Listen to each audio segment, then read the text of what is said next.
if you have a 9 to 5 and everything, you focus on investing rather than trading. Okay. Kasi sa trading, yun nga, yung na-mention natin kanina, you're speculating. Kapag hindi mo siya nagawa ng maayos, nabaliktad mo yung trade, pwede ka talagang matalo. One of the differences with that in investing is yung investing, hindi mo na kailangan aralin yung trading. That's why I do suggest investing. Kung talagang busy ka, you have a lot of things to do, focus ka dun. And then later, kapag talagang you want bigger profits from the financial markets, that's when you go to trading. Pero unahin mo muna investing. Okay.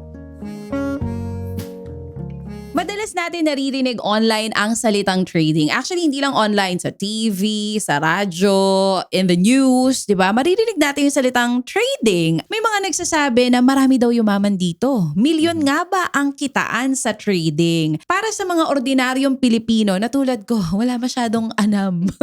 Ang malaking tanong, ano nga ba talaga ang trading? Lahat ba tayo kaya nating mag-trading? At ngayon, ang makakasama natin ay isang hindi lang basta content creator, siya rin po mismo ay isang kilala sa field ng trading at magpapahagi sa atin ng wisdom and knowledge about trading, investing, at kung paano daw tayo makakabuo ng tunay na yaman. Yan ang nakalagay sa IG niya and even on TikTok niya. Build Real Wealth. With us today is Straight from the Heart. Kasama po natin si Coach Jonathan Lou Reyes. Hello, Coach. Ayan, hello, good morning, DJ. Uy, naku naman. Very formal. Huwag kang kabahan sa akin. Very excited po kasi I'm always a big fan po. Oh, thank you. I've been watching your videos. Sabi ko nga sa'yo kanina sa Instagram and TikTok. It got me curious. Sabi ko, oh, this guy is talking about trading. Pero ako kasi mismo, ang dami kong gusto malaman about trading. Pero bago natin pag-usapan yung trading, gusto ka muna naming makilala. Kailan pumasok sa isip mo tong trading and gaano ka nakatagal dito?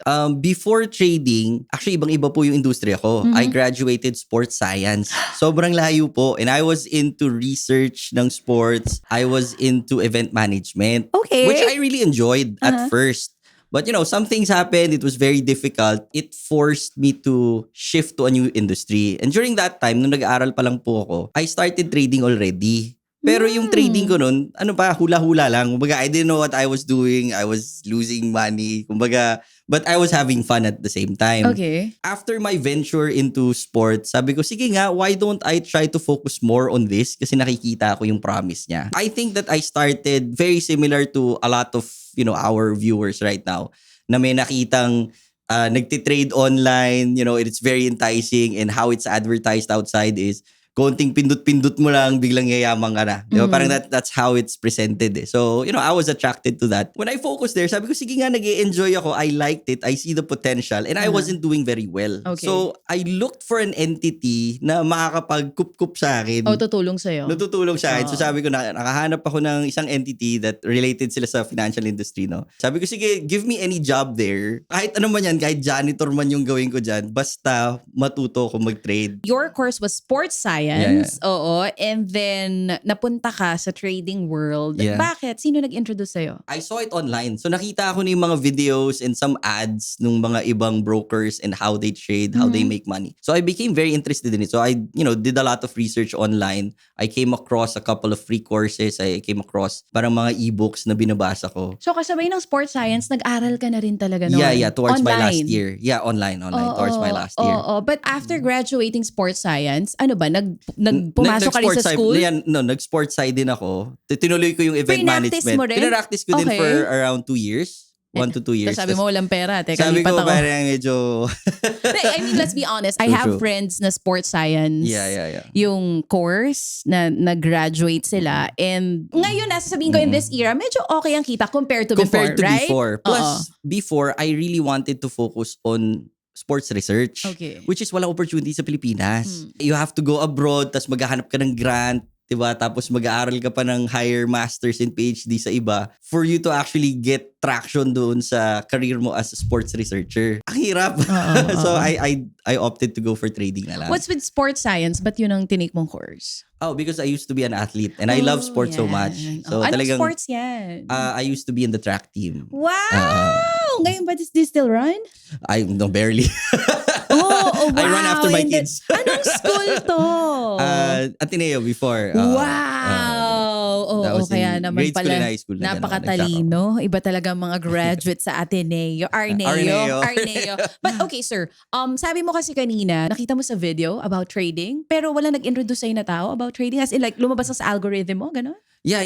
I saw it around. So, kasi nung time What na was yun, the first video? I'm curious that got you hooked into trading. I don't remember specifically, pero mostly nandun pa siya sa na I came across local stocks muna. Kasi yun, you get a lot of videos on it eh. Tapos, if you search a little deeper, dun mo makikita yung forex trading. Nung time na yun, ngayon, ang dami mo na kasi makikita eh. Pero yun, sabi ko, wait, mas interesado ako dyan sa currencies kaysa dun sa local stocks. So sabi ko, this is very interesting. This is something that people don't know very well. Yes, So isa that's ako why I dun. dove into it. So it's just more of manual research talaga yung ginawa ko nung time na yun. Hindi ka lang online nag-aral ka ulit. Nito? Yeah, I studied again, pero online lang din. Medyo fast forward na yun, a couple years forward. May mga kasama na ako mga ibang traders. Okay. And we wanted to study a little bit more. And there was, yung time na yun, very expensive yung courses. Yeah. So, a course would net you siguro mga $5,000, $10,000.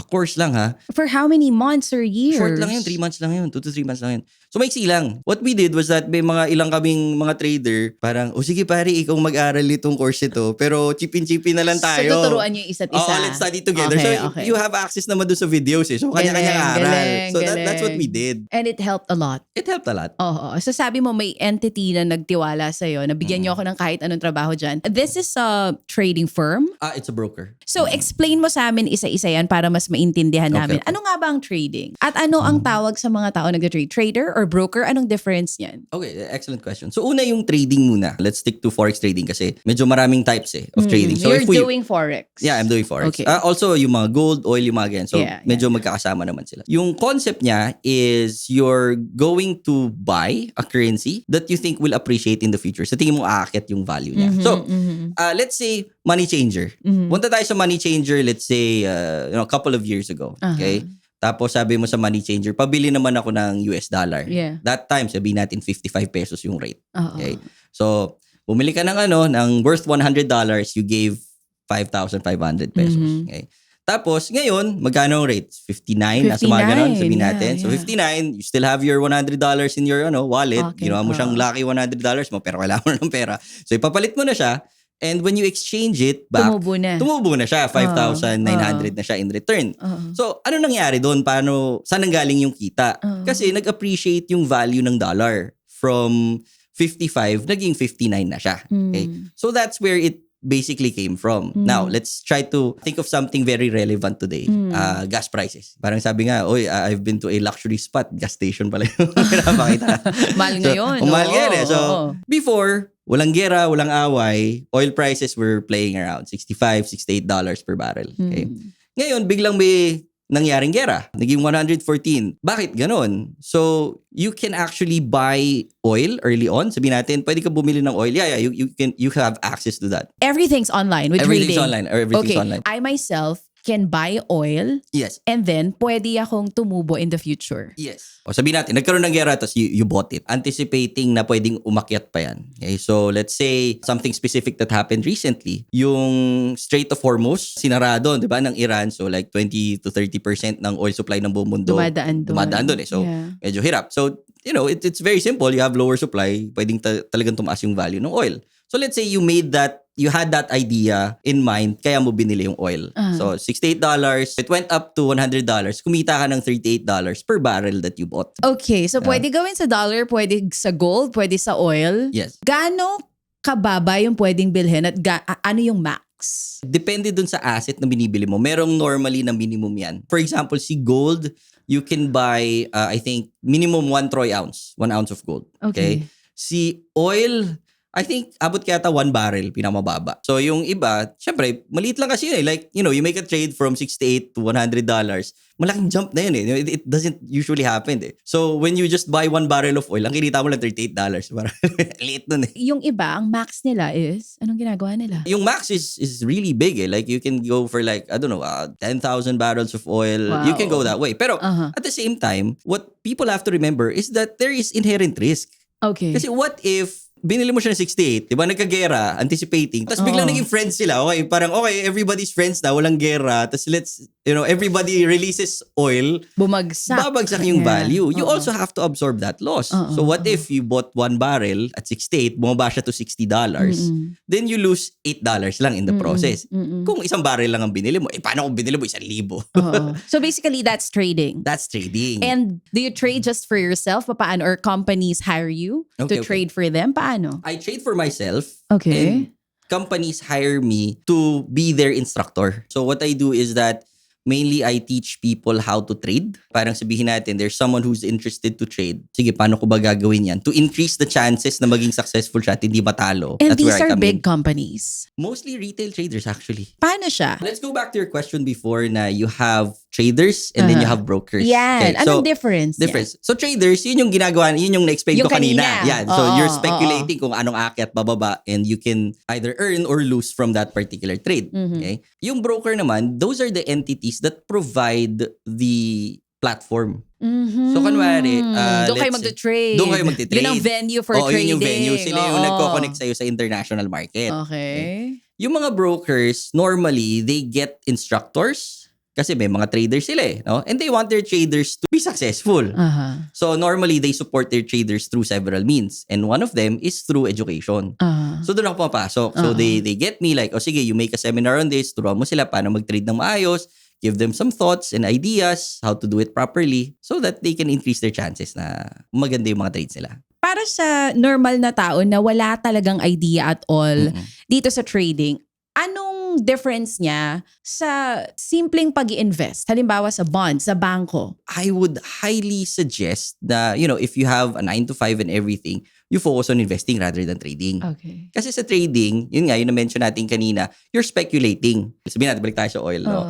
So tingin ko tataas yan dahil sa gera. So you're speculating. Bibili ako ngayon in hope that it will go up. Mataas ang speculations. Chance na tatama yung speculations nyo. Yun yung gusto mong i-increase. Oo, yung chances of you oo, being oo, right. That's why oo. you study. That's why you And make but analysis. there are times na namamali kayo. There are a lot of times. Okay. So I would say my batting average is around 60%. 60 to 70. That's a high. Oo, I'm already happy with that. percentage yan. I'm very Oo. happy with that Oo, already. yeah. Yun yung trading. But at the Oo. same time, there's also inherent risk. Kapag hindi mo siya nagawa ng maayos, nabaliktad mo yung trade, pwede ka talagang matalo. Now, one of the differences with that in investing is yung investing, hindi mo na kailangan aralin yung trading. That's why I do suggest investing. Kung talagang busy ka, you have a lot of things to do, focus ka dun. And then later, kapag talagang you want bigger profits from the financial markets, that's when you go to trading. Pero unahin mo muna investing. Okay. So yung investing kasi, you let other things work for you. Yes, yes, So for yes. example, if it's bonds, ano yan ang liit nung gains mo pero very secure. For example, yung bonds, if you're looking at government bonds, Yes, kailangan magsara yung buong gobyerno bago ka hindi mabayaran. Na imposible. Which right? is very, very unlikely, I would say.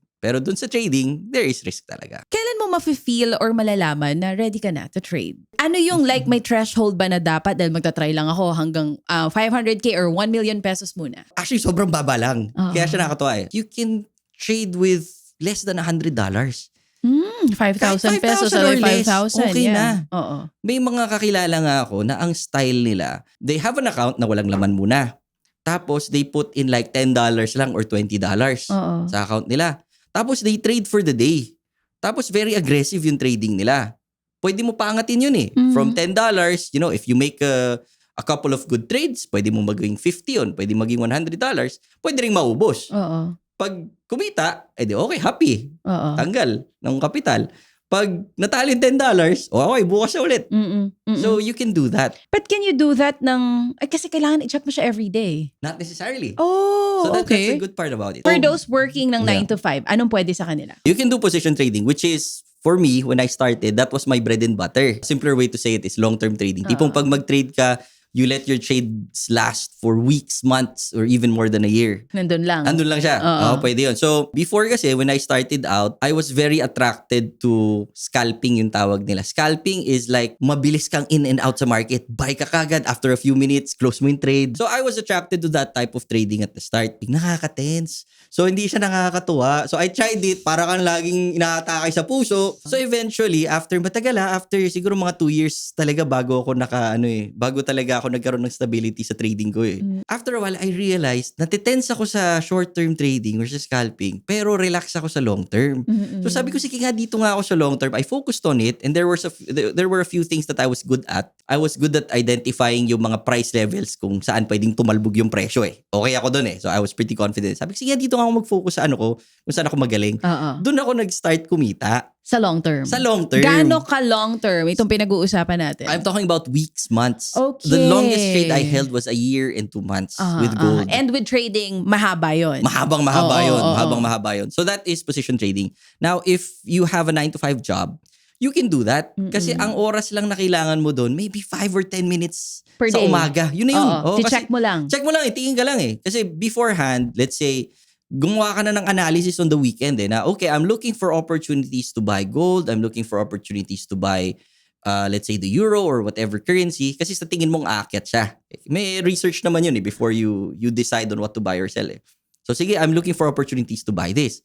Now, may mga hinihintay kang price levels kung saan siyang pwedeng pumunta before you buy. So kumbaga those are like the optimal areas where you want to buy. Hihintay ka lang. Tingin ka sa umaga, ay wala pa siya doon. Okay. The next day, ay wala pa siya doon. Next week, ay wala pa siya doon. After 2 weeks, uy, ando na.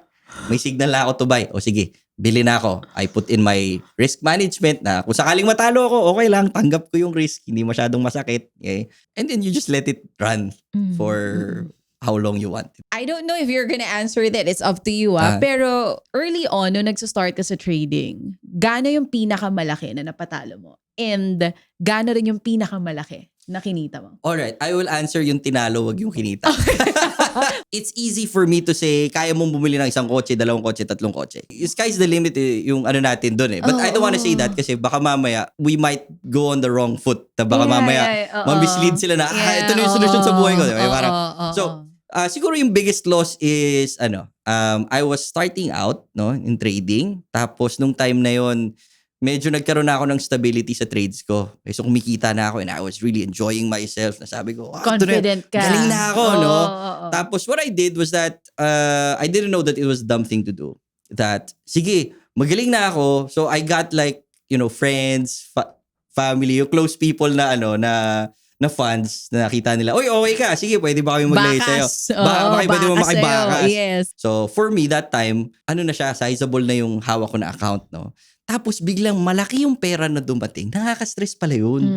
So, especially kung hindi mo pera kasi may mga bumakas na kasi for pag natalo ka sarili mo, okay lang, ikukutosan mo lang yung sarili mo eh. Pero pag if you're handling other people's funds and especially kilala mo sila, ang bigat pala sa loob. So I didn't perform very well. Very poorly yung performance ko nung time na yun. How much are we talking about? It was pretty big. Paano yun? So hindi mo syempre because this is trading at expected naman natin pwede sila manalo, pwede hindi.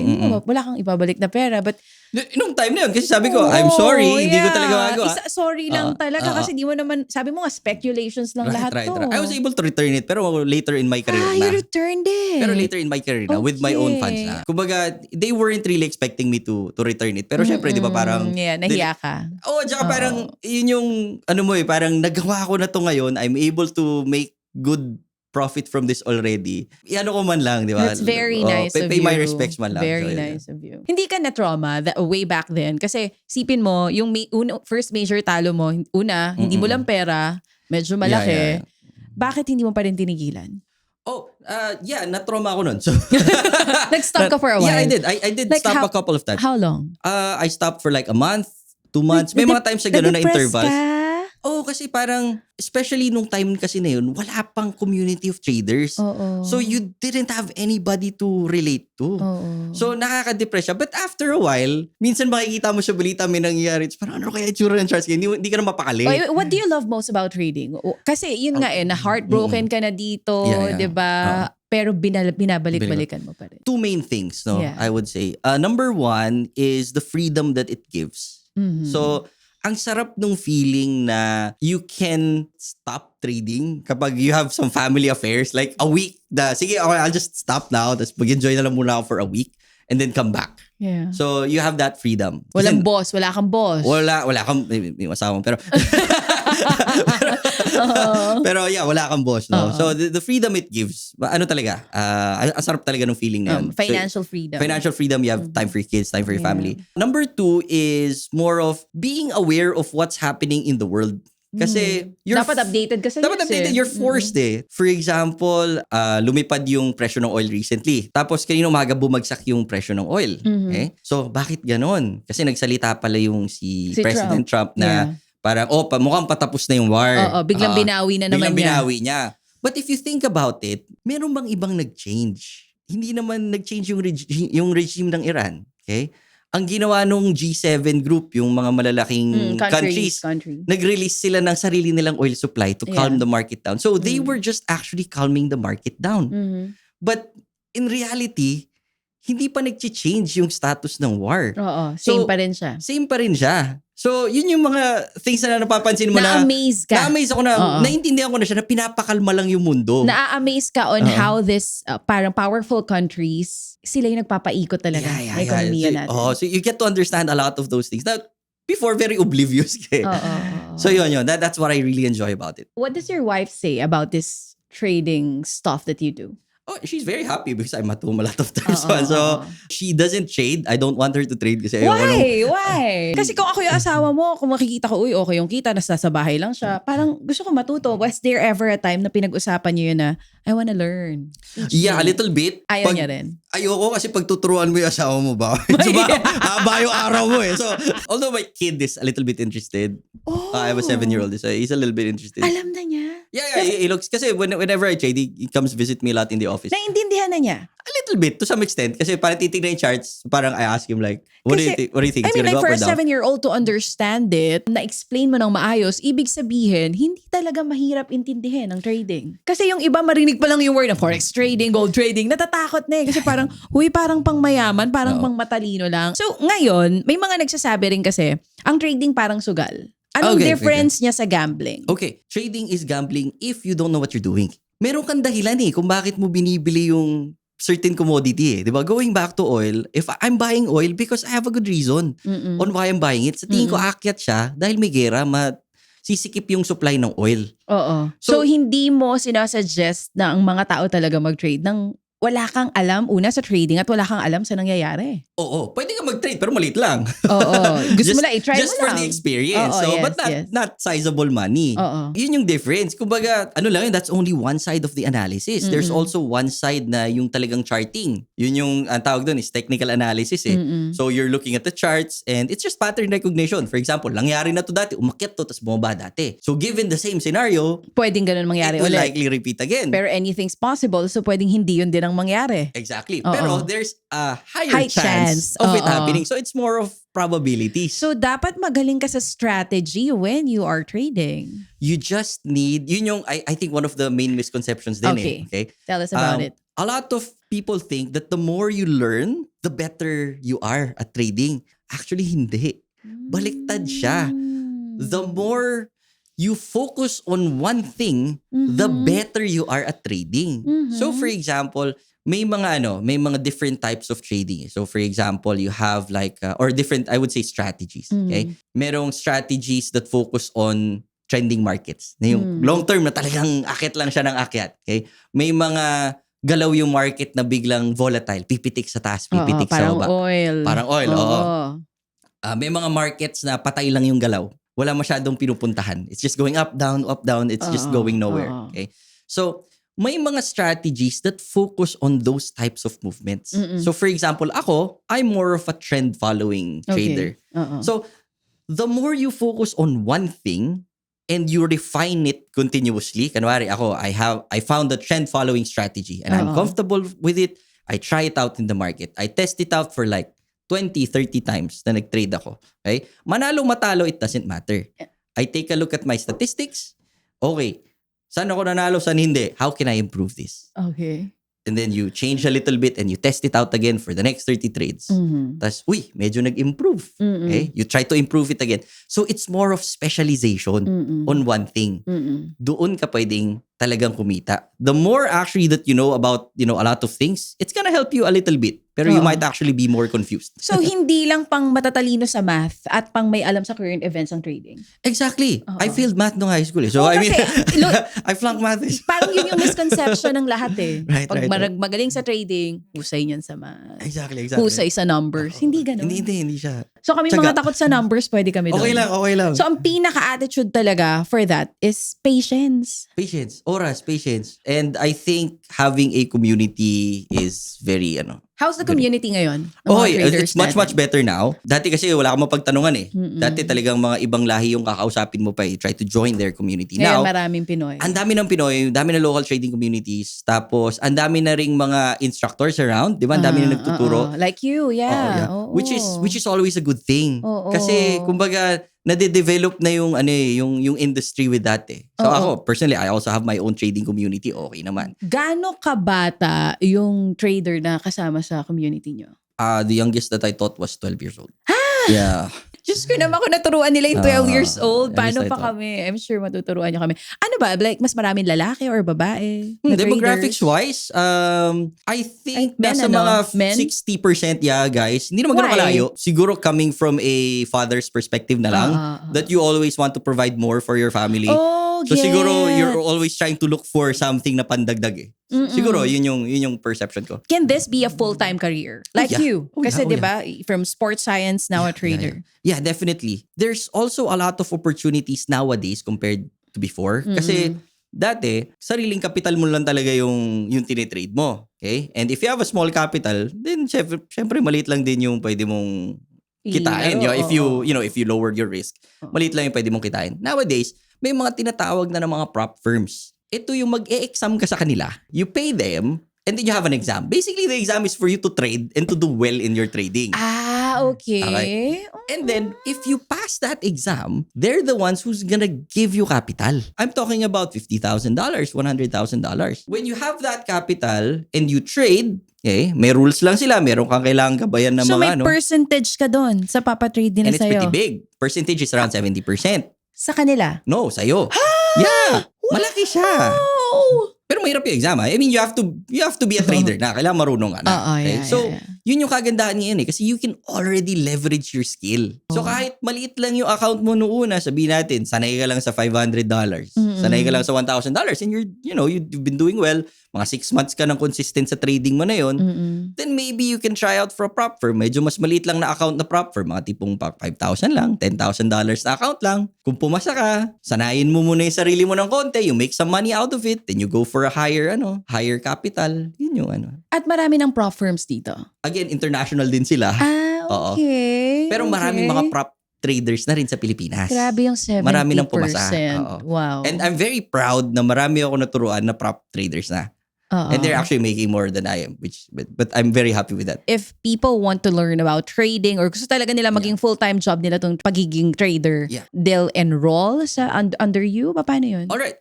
Well, I have a trading community. Okay, it's called PAFTI, Super Trading Community, and it's actually a free community. They don't need to pay anything. Wow. So what we do there is, kunwari, interesado ka, medyo wala kang alam sa trading, you just come in sa community. So ang community namin nasa Discord, nasa Facebook. Okay, they can come in. Tapos may mga seminars, may mga webinars ako na intro. They don't need to pay anything. Amy, what do you get from this? Teaching them to trade. Bakit gusto mong dumami trader sa Pilipinas? Community din yung nakatulong sa akin eh. Oo. So, You wanna give back. Yeah, when I was starting out, That's so nice. Nung hindi pa ako masyadong magaling mag-trade, meron akong international community na sinalinan. Oo. And I was very lucky with them kasi magagaling yung mga traders doon. So tinuruan nila ako. Oo. So I got better there. Dito sa Pilipinas, sabi ko bakit hindi kaya ako gumawa? So I got a couple of traders na mga kaibigan ko din. Tapos we, put a group together. Sobrang generic nga yung pangalan, Filipino Forex Trading Group. Parang gano'n, sobrang generic lang. Tapos pag may mga ideas kami, learnings, share namin sa isa't Nagbabatuhan isa. kayo. Nagbabatuhan kami. So, we get better. And then eventually, may mga interesado na matuto. So, tinuturuan din namin. Tapos eventually, sila natututo. Pag may mga pumapasok, sila na naman yung nagtuturo na. So, ilang kayo dyan sa community na yan? Ngayon, medyo marami. Pero I would say active-wise, nasa mga 500 to 700. Saan industry madalas galing? Yung mga ngayon ay nasa... Marami private sector na mga 9 to 5. Okay? May mga iba, mga nasa bahay lang, Mm-mm. na wala masyadong pinagkakabalahan. Oo. So usually yung mga housewife or houseband. Oo, housewife medyo or normal na rin husband. yung houseband. Oo, ganun. oo, yeah. So you have to take care of the kids. Tapos at the same time, parang gusto mo na may konting ka din. You May wanna learn ginagawa, something, yeah. you wanna trade. Oo. So meron akong ganung na naturuan. And talagang asipag niya eh. So nag-aral din siya on his own, really research, really traded. Tapos I guided him a lot. No? Tapos, siya yung houseband, yung wife niya talaga yung kumikita. Yung kumikita. Oo, Tapos ngayon, mas malaki na yung kita niya dun sa... Ako, dapat ipasok ko dito yung asawa ko. Pero- Kaya enroll ko sa'yo. Pero at the same time, siya pa rin yung nagluluto, siya pa rin nagugas sa Yeah. bahay. So, Oo. which is fun. So, kamusta? How are they doing now? They're doing very well. Okay Oo. sila. They're doing very well. Surprisingly, yung mga gumagaling na sa trading, they tend to be more quiet na. Kasi nagfo-focus na sila dun sa craft nila eh.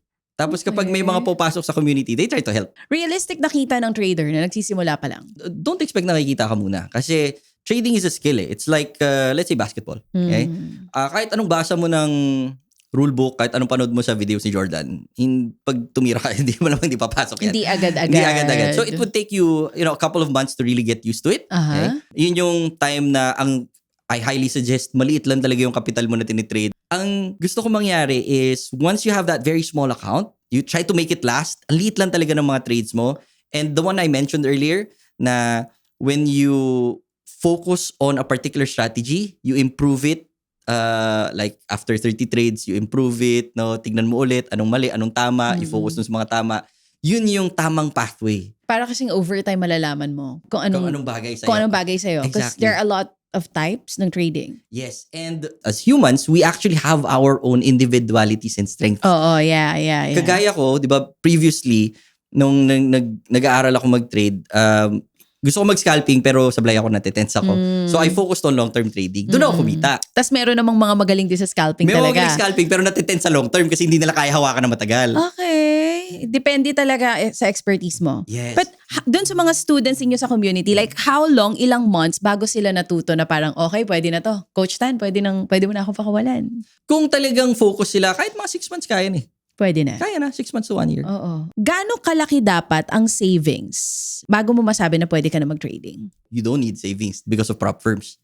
All you need is your skill. So kahit yung 5,000 lang yung meron ka or even less, tapos you practice with that, focus ka lang doon, galingan mo lang doon. You focus on getting better as a trader, hindi mo na kailangan ng savings, hindi mo na kapital. Kasi mag-prop firm ka na lang. If it's your own money and you feel like parang medyo, parang yung kanina sa'yo, confident ka na to trade. Okay. Gaano kalaki yung dapat na willing ka na maipatalo mo? Relative yan eh, sa kung ano yung malaki or maliit sa isang tao eh. But Oo, I would say, depende nga sa increase it savings. gradually siguro. So Oo. let's say you started out with $100. Oo. Nakaka-feel ka na ng consistency sa trading mo. Then you can increase it siguro. Pwede ka maging 500 muna or 1,000. Tapos, yun muna i-trade mo for like a couple of months para hindi ka ma-tense. Kagaya nung nangyari sa akin na maliit yung capital ko, biglang ang laki, tapos pera pa nung iba, it would ruin your... Parang na-shock ka. Oh, it would ruin your Oo. momentum eh. Parang Oo. napaparalyze ka eh. Dahan-dahan lang din. Dahan-dahan lang. So you Oo. slowly increase it. Oo. So kung ano yung maximum na gusto mo, Oo. kunwari, your goal is like $5,000, $10,000 or more, you just gradually work towards it.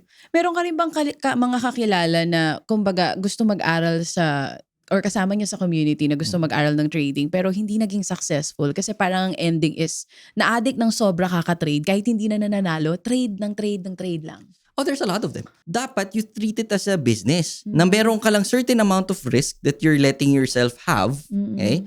And dapat every trade that you make should be, I would say, an educated trade. Oo. Kumbaga may dahilan kung bakit mo kinukuha yan. Hindi yan bara-bara. Kapag bara-bara yung pasok mo, tapos nanggigigil ka, we call it revenge trading. Yung phenomena na sinabi mo na, yung parang, nanalo ka or natalo ka, or natalo ka, parang, Para sa gambling din ayoko talaga. matalo ng tulog. Yung parang, ayoko matulog ng talo, sorry. Ayoko matalo ng, Tulog. ng ganyan. Oo. So parang, you put in more capital, tapos kahit half-hearted yung trade, sige, pwede na yan. Gusto kong mabawi lahat yan. Tapos ang mangyari doon is, you tend to lose more. Okay? So that happens in the, Parang yun, para sa mga bago pa lang na hindi nga sanay na, nakaka-addict kasi siya eh. Nag-ubos ng pera, kaka-trade, tapos wala namang nahita. Okay, that's meron kaming solution dyan. Okay.